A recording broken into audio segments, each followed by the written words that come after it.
स्टेजवरची बात नाही, ओरिजिनल सांगतो, चिडत नाही का होती बात आणि चिडून शायरी करत नाही. तू तर एकदम घरादारावर जातात. राहिला प्रश्न माझ्या नवऱ्याचा, तुझ्या नवरा म्हणजे थर्ड क्लास आहे आणि म्हणजे खाऊ त्या घरचे खाऊ फुकलो का नाही. हा?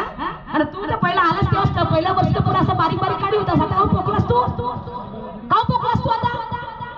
अरे त्या घरी तर म्हस आहे, पोचलास तू, त्या घरची म्हस, त्या घरच्या म्हशीने उभा कर, मला उभा कर, कोण मोठला त्या बाबी शामी याव का तू बायको व्हायचं. मग तुला आपल्या घरची बायकोला दिसे, लोकांच्या घरच्या बायका दिसत तुला मोठल्या, त्या बायकोच्या दार देत नाही आम्ही, एवढं मोठं पॉकटिंग आहे त्या बायकोचं. अरे अरे अरे अरे ए अंगार फुकल्या घरादारावर शायद नको करू.